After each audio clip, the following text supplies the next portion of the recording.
Hello mga guys, bumili ako nitong small portable juicer. Ayan mga guys, itry natin.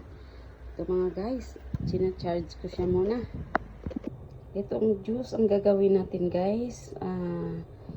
Ito siya. Ganagad ko siya. Ito siya ang ano niya.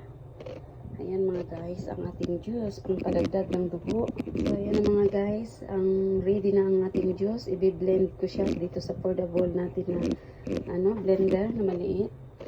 Minix ko siya niyan ng juice na pineapple.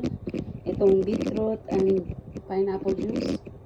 So ayan mga guys, in-install ko na. Tingnan natin kung gaano ka bisa itong portable juice na to. Paano ba? Ayan guys.